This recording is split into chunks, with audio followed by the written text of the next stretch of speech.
Pour voyageurs.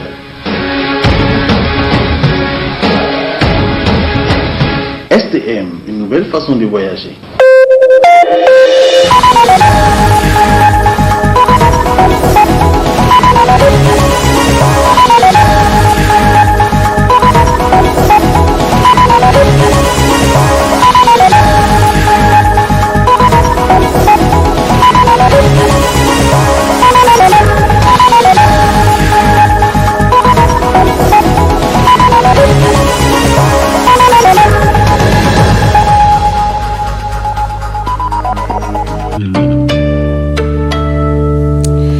Dimanche 14 juin 2020, messieurs, dames, bonsoir et bienvenue à cette rétroactualité de la semaine sur le miroir de la femme. Cela dit, le Conseil national du dialogue politique CNDP s'est réuni vendredi dernier à la demande des partis non affiliés pour cause la gestion de la pandémie du Covid-19 et l'évolution du processus électoral en cours dans notre pays.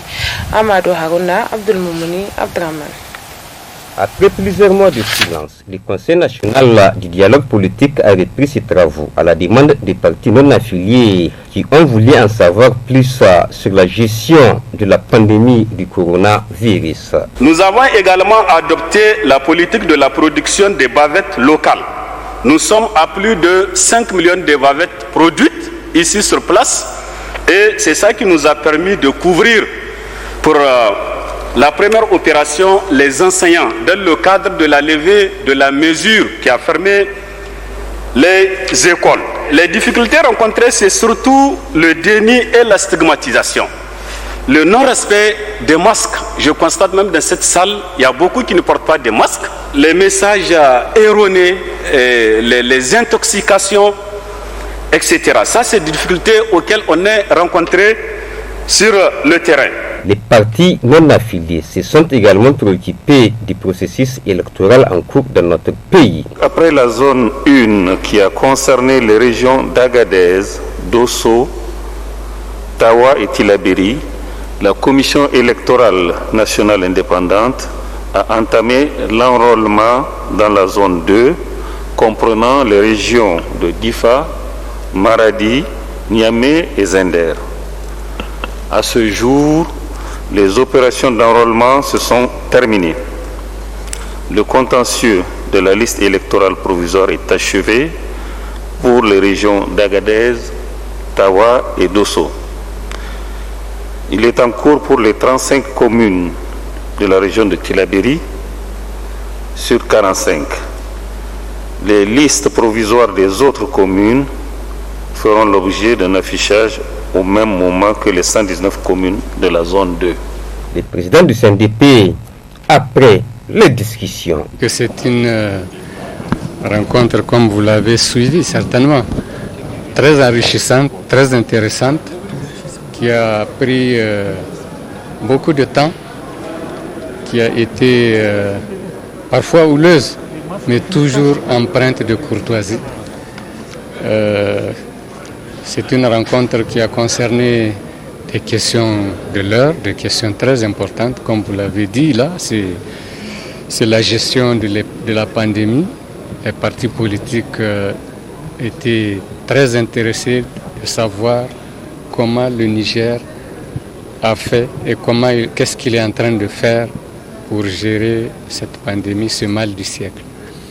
La deuxième, c'est la question du processus électoral, qui est également une question qui les intéresse, vous comprenez bien, au premier point, parce que tous les partis politiques aspirent à conquérir le pouvoir et les élections, c'est pour justement accéder au pouvoir. Donc vous voyez un peu l'enjeu de la réunion, ça intéresse beaucoup les partis politiques. Alors en ce qui concerne le premier point, ils ont été très satisfaits de savoir que le Niger a plutôt tiré bien son épingle du jeu. Parce que le Covid, ou la Covid, excusez-moi, est désormais sous contrôle au Niger. Les partis non affiliés ont demandé au CNDP de se pencher entre autres sur leur statut ou encore l'augmentation du nombre de leurs représentants à la Commission électorale nationale indépendante.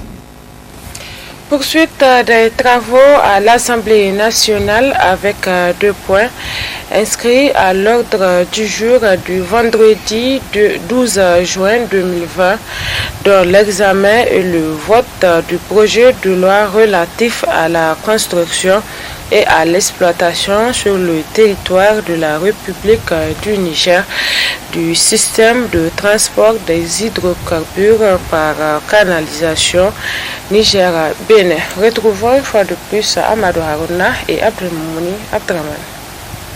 Après l'examen et l'adoption des modifications apportées à l'ordre du jour et au calendrier des travaux, les députés se sont penchés sur le projet de loi relatif à la construction et à l'exploitation sur le territoire de la République du Niger et du système de transport des hydrocarbures par canalisation Niger-Bénin, voté avec 118 voix pour 24 contre. L'adoption de cette loi de projet, comme on l'appelle, relativement à la construction du pipeline d'exportation de pétrole brut vers le Bénin, est un événement important pour notre pays, en ce sens que c'est cette adoption de la loi qui consacre l'entrée en vigueur de la convention de transport.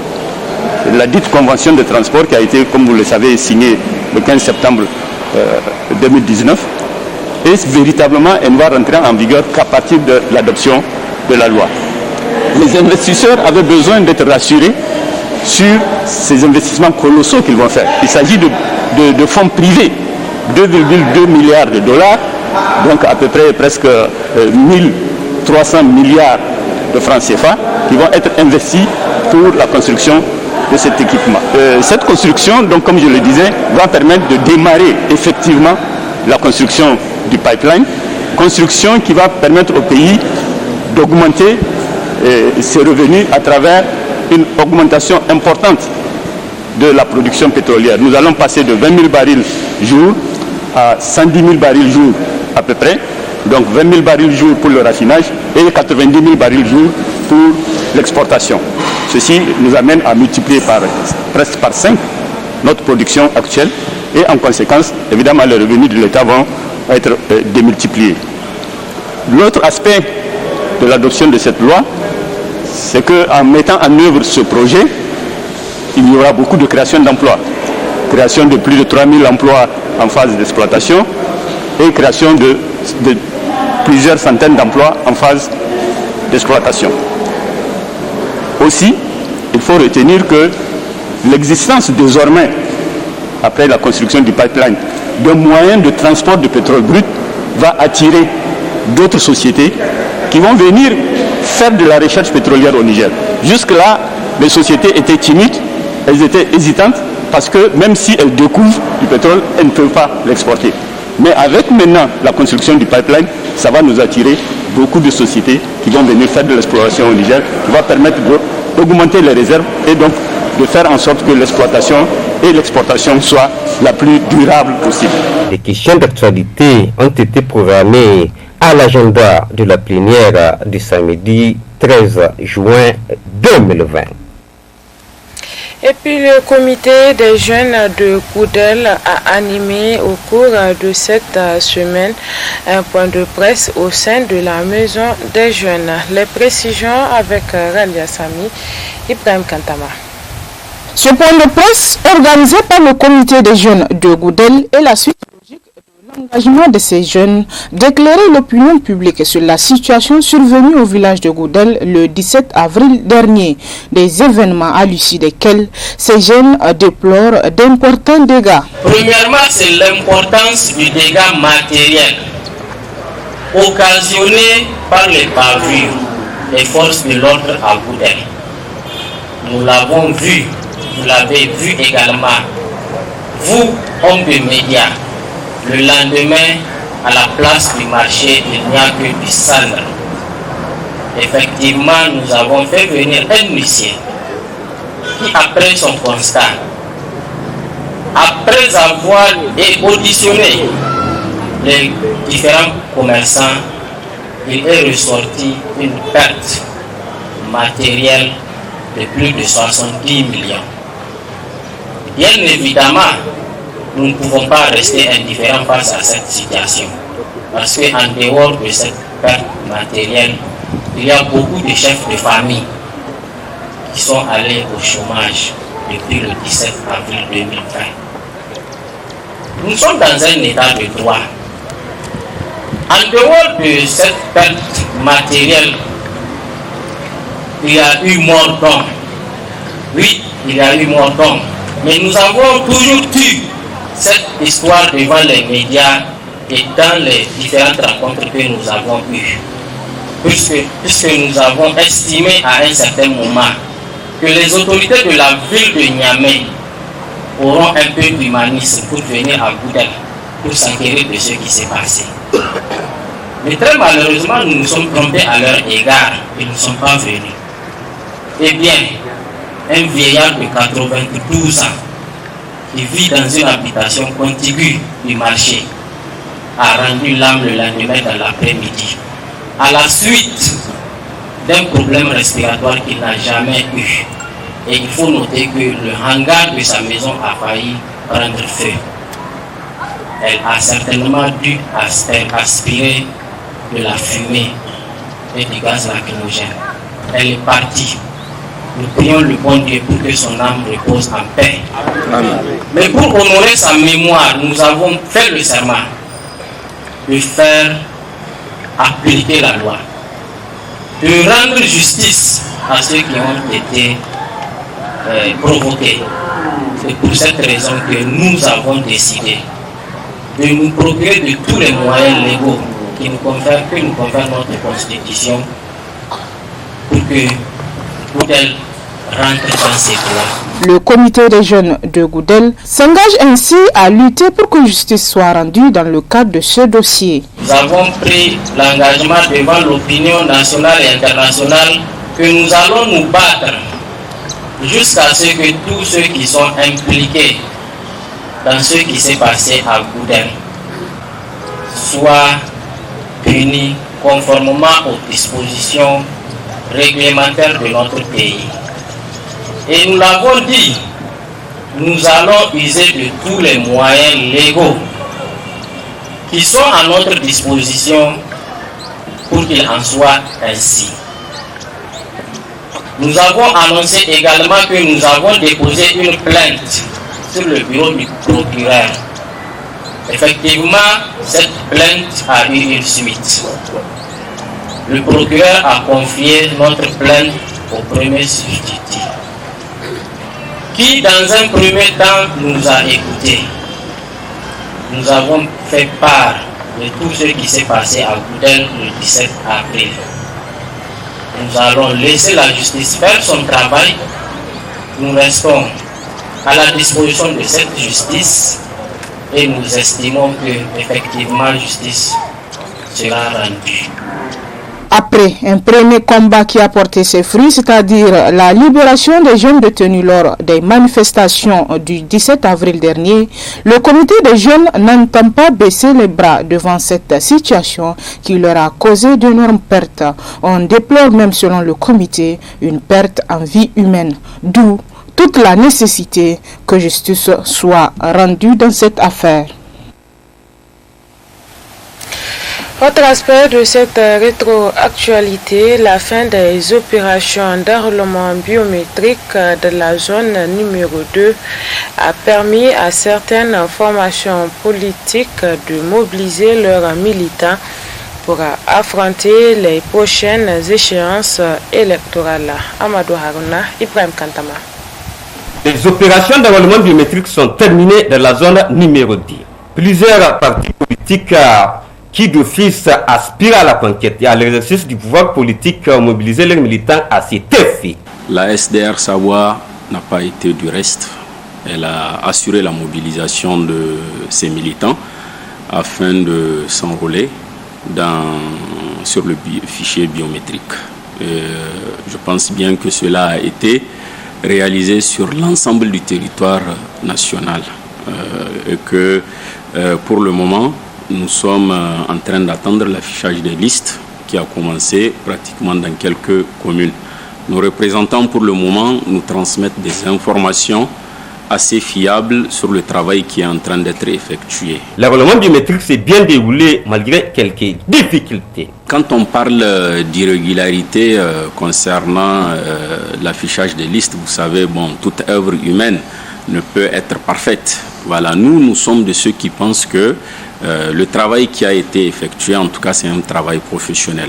Parce que tout celui qui part aux élections, qui ne croit pas à la fiabilité du fichier électoral, je pense qu'il est en train de faire fausse route. Au niveau de la SDR Savoie, nous croyons à la fiabilité de ce fichier électoral et nous attendons à ce que vraiment nos électeurs puissent disposer de ces cartes-là. Quand je parle d'irrégularité, je dis des manquements concernant des petites erreurs qui se sont glissées dans les noms, concernant des personnes qui ont à leur disposition leur quittance, d'accord, mais qui n'ont pas pu retrouver leur nom sur les listes. Et je pense que toutes les revendications, en tout cas d'après les informations que nous sommes en train d'enregistrer, de recevoir de partout, ils sont en train d'être prises en compte. Et on espère d'ici peu à ce que vraiment le fichier électoral définitif soit établi à temps afin de permettre aux Nigériens d'affronter ces échéances électorales-là avec certitude, assurance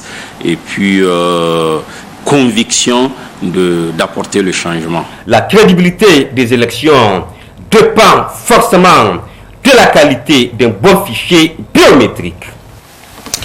L'ONG FAD, Femmes, Action et Développement, a organisé au cours de cette semaine à son siège la 5e édition de l'univers des femmes en politique. Pour cette 5e édition, l'invitée du mois était Madame Bayar Mariam Gamake, présidente du parti Racine Adankai. D'autres précisions avec Ralia Sami. L'univers des femmes en politique est un cadre d'échange créé par l'ONG FAD, réservé aux femmes politiciennes. Il leur permet de revenir sur leur parcours en matière de politique et d'exposer les difficultés qu'elles rencontrent dans leur vie quotidienne. Ainsi donc, chaque mois, une femme leader est invitée par l'ONG FAD pour partager ses expériences avec les autres femmes. Pour ce mois, l'invitée, Madame Bayar Mariam Gamake, prône surtout en matière de politique la solidarité. La solidarité des femmes au Niger, elle a tout son sens. Parce que nous sommes nés, le mouvement politique féminin au Niger, de 90 à nos jours, est né dans la solidarité. C'est parce que toutes nous étions solidaires, engagés par un matin du mois de mai 1991 que nous avons pu imposer notre participation qualitative à la conférence nationale souveraine. Et depuis lors, nous avons travaillé ensemble pour acquérir la journée nationale de la femme nigérienne le 13 mai. C'est une action commune, c'est une action solidaire. On n'aurait pas pu le faire si on n'était pas solidaire. La solidarité, parce que pour que les femmes accèdent dans la gestion de l'espace public, il faut qu'elles soient solidaires, parce qu'elles sont toutes en but au même problème, quel que soit le parti politique auquel elles appartiennent. Donc si les femmes ne sont pas ensemble pour obtenir, pour arracher leur participation, leur contribution à la gestion de la chose publique, leur participation au développement économique et social, qu'on reconnaisse cela, qu'on la reconnaisse comme une compétence. Ça ne peut pas se faire. C'est tellement évident que c'est l'union qui fait la force. Et ça a tout son sens, même si les femmes sont distribuées dans différents partis politiques. Prenant la parole à son tour, la coordinatrice de l'ONG FAD a retracé toute l'importance de l'initiative Univers des femmes en politique. Cette initiative, c'est vraiment pour permettre aux femmes politiques de se retrouver, créer un cadre d'échange pour que les femmes vraiment puissent interagir entre elles et puis rencontrer une femme qui a beaucoup plus d'expérience en politique pour qu'elle puisse vraiment partager ses expériences et permettre à d'autres femmes vraiment de suivre ses pas. Son intervention, je pense, ça a été très enrichissante parce que ça a permis vraiment aux femmes de connaître ses ambitions politiques et d'apprendre des leçons et des stratégies aussi qui peuvent leur permettre vraiment de se positionner dans leur parti politique et de se porter candidate. Et aujourd'hui, quand vous regardez le profil de Mme Bayard, c'est vraiment un profil exceptionnel et qui est très rare à retrouver dans la vie politique parce que malgré sa défaite, elle continue vraiment à croire à son ambition, de croire à ses engagements, à son engagement et à sa détermination. Donc c'est une femme qui est prête à tout pour arriver à ses objectifs, pour arriver vraiment à représenter la femme de la vie politique. Grâce à ce cadre d'information et de formation, les femmes leaders se retrouvent et étalent leur réalité quotidienne. L'univers des femmes en politique est donc un espace d'échange fructueux qui fait la promotion des femmes en politique. Vivement donc la 6e édition.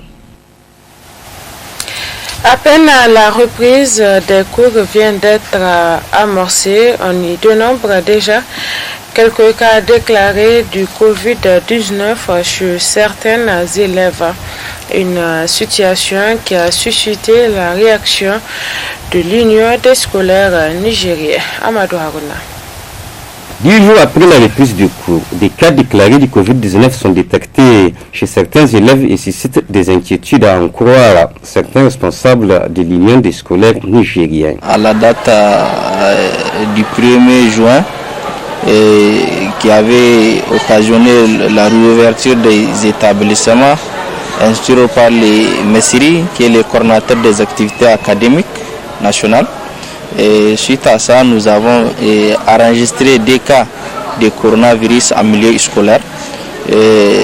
La première, c'est une élève du lycée Isaberi. Et la deuxième aussi, c'est une élève du lycée complexe scolaire privé Tayamana. Ils sont de même famille. Ils ont été contaminés par leur maman. Et nous, vraiment, ce que nous demandons aux autorités, d'ailleurs, nous l'avions dit à la veille de la reprise, les conditions ne sont pas réunies et vraiment pour pouvoir faire cette réouverture, sauf si le gouvernement veut sacrifier les pauvres fils que nous sommes, parce que le gouvernement ne peut pas dire d'ouvrir les écoles du moment que toutes les écoles n'ont pas été dotées des kits de système de lavage de mains, les camarades n'ont pas été dotés des bavettes.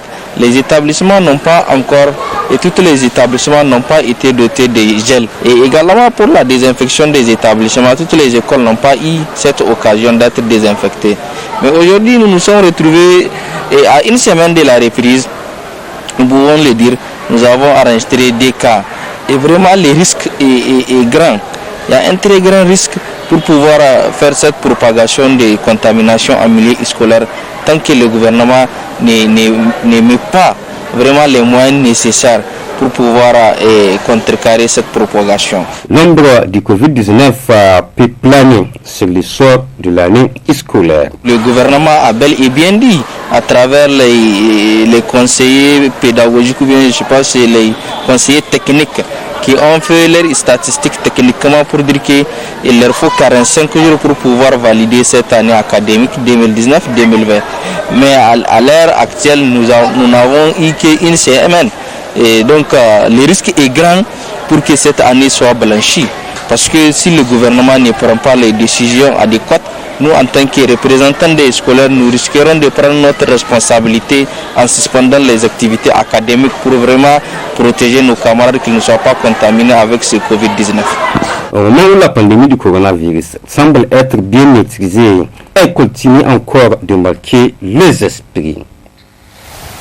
À quelques jours seulement de la reprise des cours pour parachever cette année en cours et après le mouvement de grève de 24 heures des scolaires, la Fédération des syndicats des enseignants du Niger et de la formation professionnelle et technique a aussi entamé une grève dite d'avertissement de 48 heures au cours de cette semaine. Constat avec Ralia Sami. Ce nouveau mouvement de débrayage de 48 heures engagé par la Fédération des syndicats des enseignants du secondaire et de la formation professionnelle et technique, le NIM du genre depuis le début de cette année académique, s'inscrit dans le même ordre d'idée que les mouvements précédents avec une plateforme revendicative bien déterminée. Et nous sommes en grève d'avertissement de 48 heures pour protester, pour fustiger l'attitude du gouvernement à l'égard de nos points de revendication. Nous sommes aujourd'hui 2020. En 2020, le gouvernement n'a pas fini le recrutement 2014 des enseignants contractuels à la fonction publique. Parce que nous avons toujours des camarades qui attendent la mise en solde. En 2020, le gouvernement de la 7e République n'a pas ouvert le recrutement au titre des années 2015, 2016, 2017, 2018, 2019 et 2020. Nous sommes en 2020. Nous avons des camarades titulaires qui attendent leur avancement au choix de 2016 qui est bloqué par le gouvernement de la 7e République. En 2020 aussi, nous sommes en train d'attendre la nomination de nos camarades d'APCEG de la 6e promotion qui sont au nombre de 694 et les 466 camarades de la 7e promotion toujours d'APCEG plus maintenant 136 enseignants et d'APCEG d'Amir Sultan. Ce camarade d'APCEG de la 7e promotion et ceux d'Amir Sultan attendent à la date d'aujourd'hui presque 3 mois d'arrêt d'avance de salaire. À la date d'aujourd'hui, les reliquats BAC 2018 ne sont pas encore payés. Si réellement le gouvernement accorde du crédit à l'éducation, on ne peut pas envoyer des enseignants à mission et qu'ils attendent 2 ans leur dû. Ça c'est inadmissible, c'est inacceptable. Donc c'est un point très important que j'ai tenu de rappeler.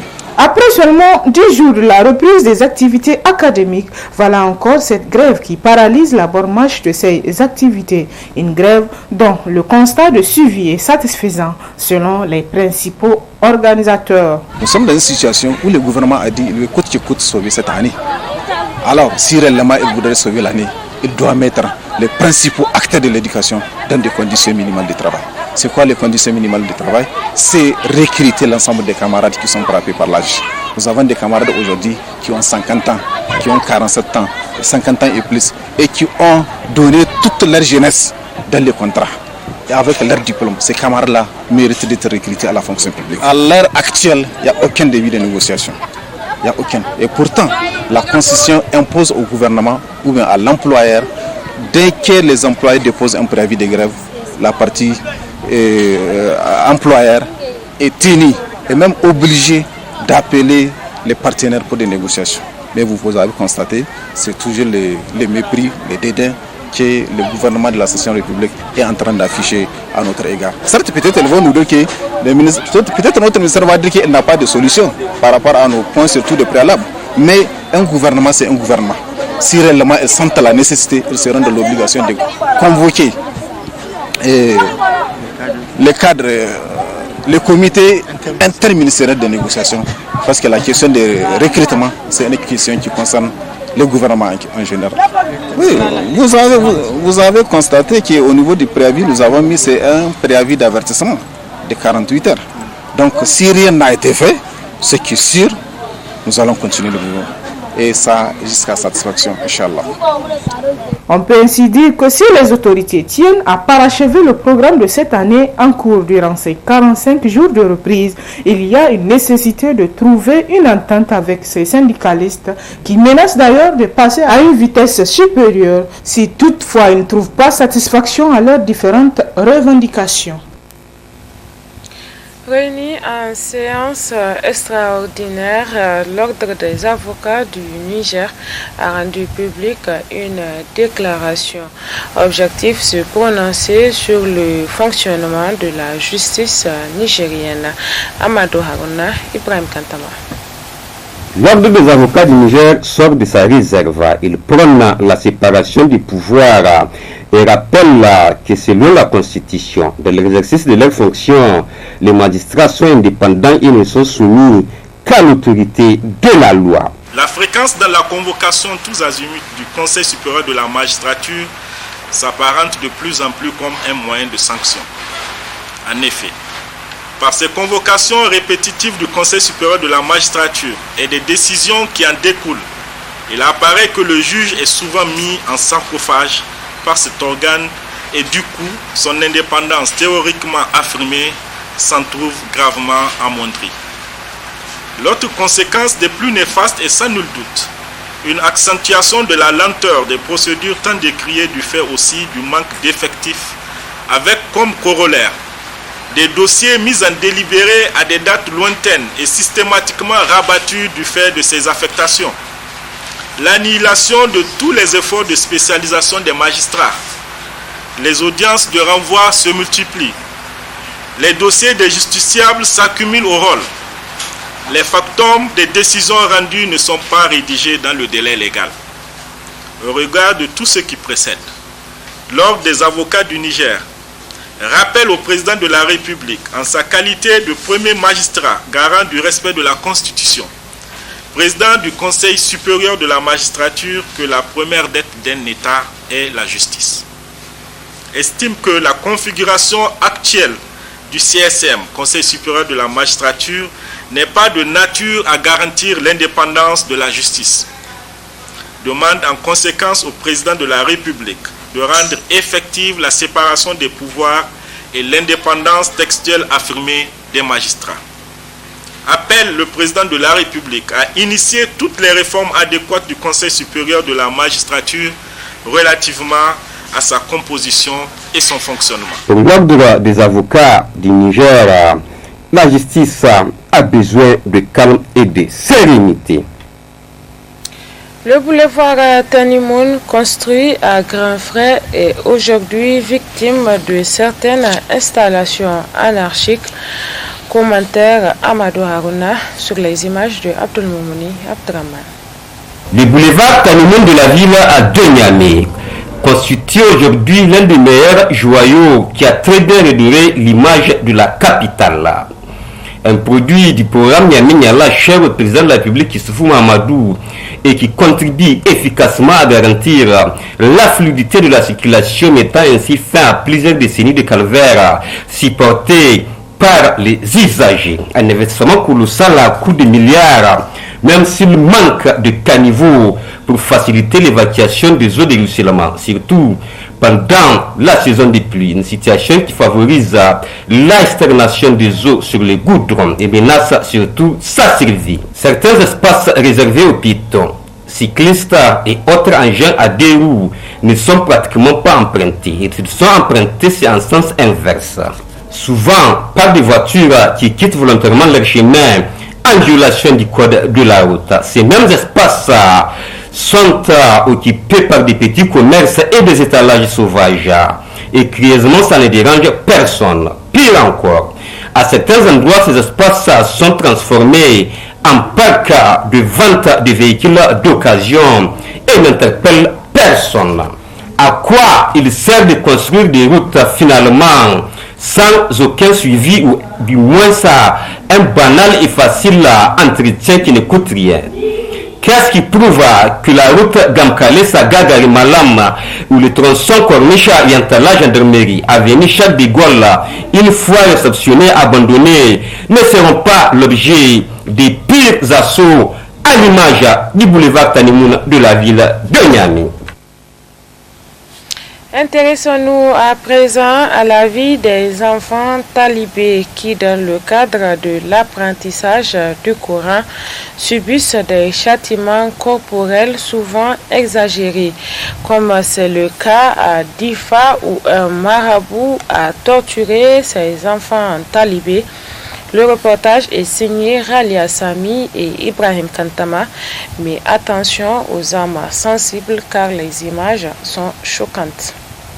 L'éducation est un droit fondamental inaliénable pour tous les enfants. Dans le cadre de ce droit, et pour mieux le réussir, les enseignants exercent souvent des châtiments corporels sur leurs élèves. Cette pratique est surtout courante dans les écoles coraniques où les marabouts font usage de sévices corporels, soit pour corriger l'éducation des talibés, soit pour les forcer à bien apprendre le Coran. Cette situation, comme c'est le cas récemment à Difa, échappe-t-elle au contrôle des juridictions compétentes du Niger? Je salue d'abord ceux qui ont eu le courage de rendre cette affaire publique parce qu'elle n'est pas la première et elle ne risque pas d'être la dernière si les textes de la République ne sont pas appliqués. Aucune loi n'autorise que vous soyez un parent, que vous soyez un tuteur, que vous soyez un marabout. Aucune loi de la République ne peut vous permettre de faire subir un traitement inhumain et dégradant, même si c'est dans le cadre de l'apprentissage du Coran. Tout adulte qui se serait trouvé en train de faire subir des services aux enfants tombe sous le coup de l'article 222 du Code pénal pour coups et blessures volontaires. Il arrive très souvent que nous rencontrons ce genre de situation.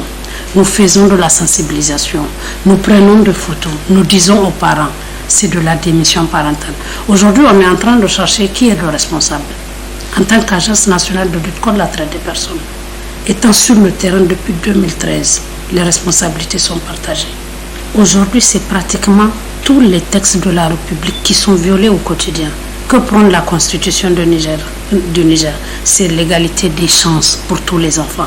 Lorsque aujourd'hui dans les marchés, pendant que la plupart des enfants nantis sont dans des grandes écoles, beaucoup de petites filles ou de petits garçons sont versés dans les rues en train de ou mendier, ou vendre des arachides, ou vendre des légumes. C'est une rupture d'égalité. Ces enfants, c'est leur droit à l'éducation qui est bafoué. Et ça doit nous interpeller. J'ose espérer que ce qui s'est passé à Difa, que les juges seront châtiés avec sévérité et appliquer la loi dans toute sa rigueur, parce que ça ne devrait plus pouvoir continuer. Sur le plan religieux, Dr Touré Boubacar, consultant islamologue, s'exprime sur la situation en ces termes. Sur le plan pédagogique, c'est vrai, on ne doit pas châtier jusqu'au dernier degré, mais on doit punir les enfants. Parce qu'aujourd'hui, si on arrivait à un niveau très bas, c'est parce qu'il n'y a plus de châtiment, il n'y a plus de punition, il n'y a plus de correction dans nos écoles. Et en venant maintenant à ce que le marabout a fait, mais il fallait se demander qu'est-ce que ces enfants ont fait. Ça, c'est la première chose. Deuxième chose, c'est vrai, on peut condamner ce châtiment corporel, parce que même l'islam interdit vraiment de punir les enfants jusqu'à laisser des traces. Ça, vraiment, c'est pas bon. Mais, parfois, vous voyez, c'est le maître soucié, le maître qui veut voir l'avenir de ses enfants, ou bien qui veut voir la réussite de ses élèves, châtie ses enfants. C'est vrai, on doit être dur avec ses enfants pour qu'ils apprennent très bien, mais de la manière dont j'ai vu les photos, je pense que vraiment, le maître est allé très loin, mais je ne sais pas pour quelle cause il s'est emporté. Si vraiment ça donne le cadre de voir vraiment ces apprenants aller loin, mais vraiment on peut que vraiment dire condamner cette manière de faire. D'une manière générale, l'éducation est certes un droit fondamental pour l'enfant, mais ce dernier ne doit en aucun cas subir des traitements dégradants dans le cadre de l'exercice de ce droit. La responsabilité des parents est aussi engagée afin de leur garantir une meilleure éducation. Et c'est la fin de cette rétroactualité sur Tambra Télévision. Merci à vous de l'avoir suivi. Passez d'excellents moments en compagnie de nos programmes et surtout bon début de semaine. Au revoir. Ce journal vous a été offert par STM Ténéré Transport Voyageurs. STM, une nouvelle façon de voyager.